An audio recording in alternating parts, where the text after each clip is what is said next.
Salam sahabat pembelajar Kampus Desa Indonesia. Kali ini kita akan membincang tentang topiknya kasus kekerasan seksual pada anak. Kira-kira kenapa nih kita akan membincang kasus ini? Kita tahu beberapa pekan sebelumnya di media sedang marak-maraknya terungkapnya beberapa kasus kekerasan seksual pada anak. Nah, kalau kita lihat pada kenyataannya, anak itu menjadi pihak yang sangat rentan. Rentan, kenapa dikatakan rentan? Karena di usia anak belum mampu untuk mengungkapkan apa yang dirasakan dengan cukup detail. Dan kemudian mengadu istilahnya. Mengadu itu tidak semua anak mempunyai skill seperti itu. Sehingga topik kita kali ini akan menyorot kasus kekerasan seksual khususnya pada anak. Nah, pada perbincangan kali ini saya menghadirkan teman-teman dari kampus desa, menghadirkan narasumber aktivis perempuan, khususnya yang telah cukup aktif di Kabupaten Malang. Saya mengatakan seperti itu. Saya kenalkan dengan, kalau saya menyebut dengan Mbak Oyik ya panggilannya. Nah, nanti secara lebih panjang kita akan menanyakan siapa Mbak Oyik itu. Oke, bagaimana kabarnya Mbak Oyik? Sehat Mbak Lila. Oh, alhamdulillah. Nama lengkapnya Mbak Umi Khawrirotin Aziza. Iya. Umi Khawrirotin Nasihah. Oh, Nasihah, bukan Aziza. Ini saya dapat dari mana ini Aziza? Nanti jenang merah. Nah, ya itu. Itu fatal itu. Nah, yang saya tahu selama ini Mbak Oyi aktif di lembaga yang mendampingi beberapa kasus kekerasan. Banyak kasus kekerasan yang didampingi oleh beliau. Sudah berapa tahun Mbak Oyi untuk menangani kasus kekerasan? Terlibat di perlindungan anak itu mulai 2011, tapi mulai 2013. Cuma terlibat aktif menangani kasus mulai 2015. Semua kasus ya? Kira-kira biasanya kasus apa? Lebih banyak kekerasan seksual dan kekerasan fisik sih, penganiayaan. KDRT? Kalau anak ada KDRT, ada yang teman sesama anak, ada juga beberapa bullying, tapi lebih banyak memang pendampingan kekerasan seksual. Oke. Nah, sekilas nih menjelaskan tentang organisasi yang menaungi Mbak Oyi selama ini. Kira-kira selain aktif di pendampingan itu kegiatannya apa saja? Sekarang ini nama lembaganya Yayasan Kopatara, tapi sebelumnya itu LP3TP2A di 2013, kemudian 2019 kemarin karena penyebutannya terlalu ribet dan panjang, akhirnya kami memutuskan untuk ada merubah sejarahnya nama. Ya? Kenapa menjadi panjang? Kemudian sekarang biar lebih mudah diingat lah menjadi Kopatara. Oke. Singkatannya apa? Kepanjangannya apa itu Kopatara? Kopatara itu Komunitas Pelindungan Perempuan dan Anak Nusantara. Oke. Memang expertnya, misinya dan visinya itu untuk melindungi ya, atau fokus pada perempuan dan anak. Iya. Kira-kira seperti kenapa itu. Tidak perlindungan, tapi pelindungan karena mulai dari proses awal sampai akhir kita. Begitu. Oke. Nah, melihat fenomena banyaknya kasus kekerasan ya, terutama kekerasan seksual pada anak. Di Kabupaten Malang ini kalau Mbak Oyi melihat sejak pandemi ya, kalau saya melihat di media itu, beberapa media memang banyak kasus yang meningkat ketika pandemi. Nah, kalau dari pandangan Mbak Oyi sendiri selama ini yang terjadi bagaimana? Sama sih di Kabupaten Malang ya, di Malang Raya lah ya.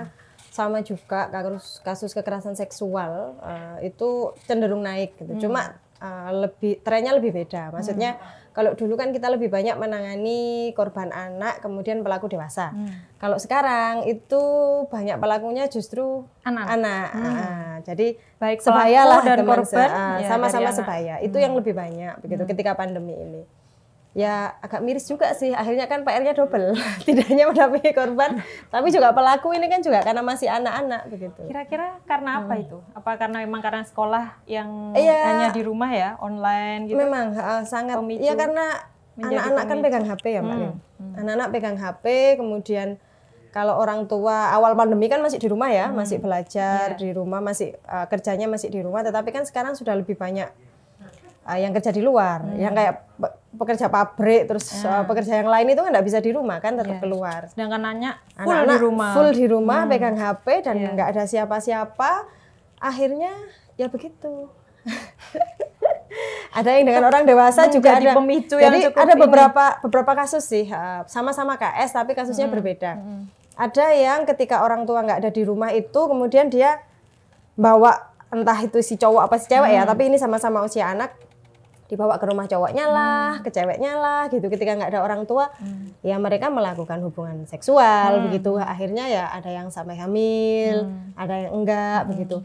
Ada juga yang karena kan main HP terus, akhirnya Facebook kan dia, terus kenalan dengan orang, akhirnya janjian. Ada yang disekap sampai 2 minggu dibawa, begitu juga ada. Terus ada yang modusnya jualan online gitu, jadi dia beli, tapi ini dewasa, beli begitu, janjian di mana ternyata diajak ke rumahnya siapa ya, karena anak-anak ya masih polos dan tidak dibentengi ketahanan diri, akhirnya ya sudah. Apalagi kontrol jadi keluarganya kurang begitu. Oke. Nah, sebenarnya skup kategori perilaku yang masuk kekerasan seksual ini seperti apa?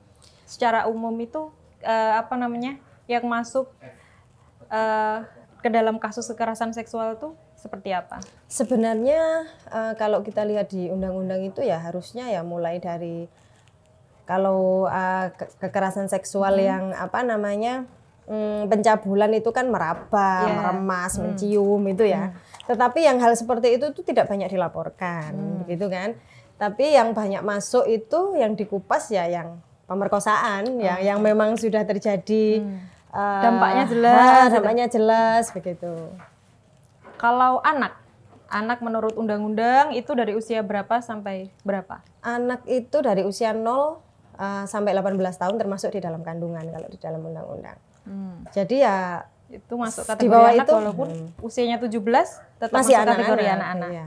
Jadi di usia 17 kalaupun dia menjadi pelaku masih kategori anak-anak dan kategori anak-anak. Tidak bisa dihukum atau bagaimana?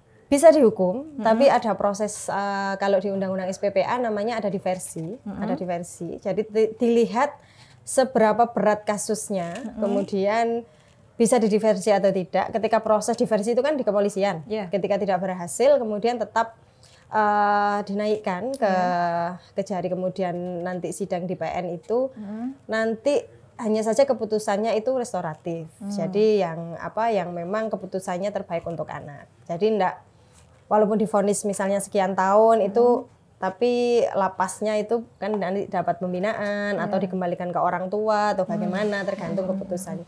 Itu juga tergantung berat tidaknya kejahatan yang dilakukan ya. Dan itu bersifat kejahatan pertama. Nanti kalau sudah kedua nggak bisa, tetap diproses hukum. Jadi untuk anak-anak kejahatan pertama itu harus tetap pakai diversi atau peradilan restoratif itu. Mungkin ada langkah lain selain langkah hukum ya, misal mediasi gitu? Tidak banyak yang mau sih, karena begini. Ya. Kan kalau sama-sama anak ya, sama-sama anak begitu. Kalau ya sama-sama usia SMP kemudian hamil kan, enggak semua orang tua itu ternyata mau anaknya dinikahkan, gitu. Bagus kan, bagus, kita justru mendukung. Tapi juga banyak orang tua yang akhirnya wes dirabekno ae. Yang dirabekno ini yang kemudian menjadi mungkin yang ini mediasi atau apa tuntas walaupun sebenarnya akan ada kekerasan kedua dan selanjutnya lah yang pasti karena tidak kesiapannya anak ini. Tapi yang banyak di proses hukum itu adalah ketika yang atau yang laki-laki nggak mau tanggung jawab ya, nggak mau menikahi kan, masih sama-sama kecil ya, itu pasti dilaporkan. Gitu. Nah, seumpamanya gini, orang tua ya, yang dia tidak tahu harus kemana ketika melihat anaknya yang menjadi korban seumpamanya. Atau seumpamanya saya menjadi seorang guru yang mengetahui bahwa salah satu peserta didik saya menjadi pelaku. Nah, kemana kira-kira harus mengadu? Apakah aman ketika mengadu itu? Takutnya kan kemudian nama baik ya, kalau semuanya sekolah, nama baiknya kan seperti ini gitu. Orang tua nanti, waduh, anak saya mendapat stigma seperti itu. Nah, itu bagaimana biasanya? Beda sih ya. Ada beberapa sekolah memang yang nggak mau tahu lah, nggak mau tahu anak bermasalah begitu. Terus mereka kalau hamil ya khususnya, kalau hamil itu cenderung ada beberapa sekolah yang wis nggak mau tahu lah. Pokoknya ya silakan diselesaikan. Ya bagaimana lah, terkadang juga anaknya keluar begitu, dikeluarkan begitu, dibuatkan surat pindah begitu loh, halusnya dibuatkan surat pindah gitu. Terus atau ada beberapa yang memang nunggu sampai nggak apa-apa gitu. Kalau dia benar-benar korban ya, maksudnya diperkosa orang dewasa terus hamil begitu, ada yang mau boleh nanti sekolah lagi di sini setelah lahiran gitu, ada yang begitu. Jadi beda-beda sekolah itu berbeda juga. Melapor kemana? Sekarang sih sudah anu sih Mbak Lila ya, kita browsing aja KPAI Malang gitu, paling nanti yang muncul nama-nama pendamping, kalau nggak gitu nanti paling yang muncul Kopatara begitu kan. Jadi sudah lumayan lah kita orang nyari gitu. Aksesnya sudah lumayan. Hotline kita juga sudah diketahui lah. Kita misalnya nomor KPAI Malang gitu, paling nanti yang muncul hotline kita kan. Itu sudah bisa. Kalau lain daerah, soalnya yang kemudian tidak banyak lembaga yang concern di bidang itu, kita sih cukup mungkin lapor ke kepolisian atau bagaimana? Jadi begini, ada beberapa yang kadang orang itu langsung minta bantuan. Kalau orang yang cenderung di desa begitu mereka nggak mungkin berani langsung ke polisi. Jadi biasanya minta antar, entah itu pihak desa, aparatur desa begitu, ada yang minta bantuan tokoh di situ. Misalnya ketua fatayat atau ya pokoknya yang aktif di situlah kelihatan, biasanya minta bantuan untuk diantaran gimana anak saya mengalami ini begitu. Itu yang banyak begitu. Atau tolong saya dicarikan lembaga perlindungan anak begitu, terus akhirnya menghubungi kita begitu. Sekarang sudah lebih variatif lah, orang sudah banyak kesadaran masyarakat untuk bahwa ketika anakku mengalami ini berarti harus melapor. Itu sudah lumayan banyak. Ya terbukti dengan banyaknya kasus yang masuk begitu kan, berarti kita bisa nilai bahwa sebenarnya kesadaran orang untuk melapor itu sudah banyak. Walaupun juga mungkin ada beberapa yang enggak mau lah, malu nanti dilaporkan gitu, enggak usah, wis disimpan aja. Itu juga masih ada tergantung anu sih, kondisi lingkungan sekitar mendukung apa tidaknya itu. Dukungan dari masyarakat. Karena masih sering juga ketika kita menangani kasus anak aja yang sudah nyata-nyata diperkosa orang dewasa aja masih arek nakal begitu kan. Jadi wajar kalau misalnya diperkosa, sudah menjadi masih korban begitu, kemudian masih disalahkan. Masih disalahkan. Masih begitu. Jadi ya kadang orang ya sudah abai gitu loh. Kalau tidak kemudian ada lembaga yang terlibat itu, mereka merasa bahwa kasus ini tidak penting karena dianggap harus nakal, wis enggak apa-apa dia diperkosa kan gitu. Tapi ketika ada keterlibatan lembaga layanan itu menjadi berbeda. Orang itu menganggap bahwa sampai ditolong itu kan berarti ini memang penting begitu. Nah, biasanya nih yang saya tahu biasanya korban kekerasan seksual anak ya, anak yang menjadi korban kasus kekerasan seksual itu tidak jarang yang pelakunya dari orang-orang terdekat. Nah, itu bagaimana kemudian seumpamanya bapak tirinya gitu kan, atau kemudian itu kan kemudian si anak harus mendapatkan perlindungan. Nah, dari teman-teman sendiri itu kan tidak mungkin dikembalikan ke keluarga. Nah, itu bagaimana? Yang banyak kasus begini itu yang anaknya APM ya, anak pekerja migran anaknya PMI, pekerja migran Indonesia. Yang orang tuanya jauh, yang secara gitu, yang ibunya kemudian dirawat, yang bapak kandung aja ada yang yang miris itu ketika anak sudah diperkosa, anaknya bilang enggak apa-apa, wes kasihan bapak jauh dari ibu. Ada yang pernah begitu. Jadi kadang kita repot gitu ya. Terus ada yang juga memang dia dijadikan pengganti ibunya, anak tiri begitu juga banyak. Cuman beberapa kasus begitu memang nggak sampai hamil sih. ada yang diperkosa pacarnya ibunya, itu juga banyak. Jadi melakukannya ya di rumah itu ada ibunya, masih pacar loh ya, belum suami, pacar begitu. Dan ibunya dibela mati-matian, ibunya membela mati-matian si pacar itu dan menyalahkan anaknya, itu juga ada. Jadi sangat rentan memang kekerasan itu dilakukan oleh orang terdekat. Apalagi memang orang lain yang kakek lah atau paman, Pak D, bahkan ketika sepupu, si itu anak macam-macam. ingin melapor tidak dipercayai. Takut. Nah, enggak, karena kadang ketika anak mengalami itu cerita ke ibunya, itu ibunya kan enggak percaya. nah itu tidak dipercayai Ya karena oleh orang ibu. Karena dari awal memang ibunya sudah tidak membangun kepercayaan terhadap anak. Jadi akhirnya ketika cerita pertama, bapak lo atau mungkin aku diginikan begitu ya.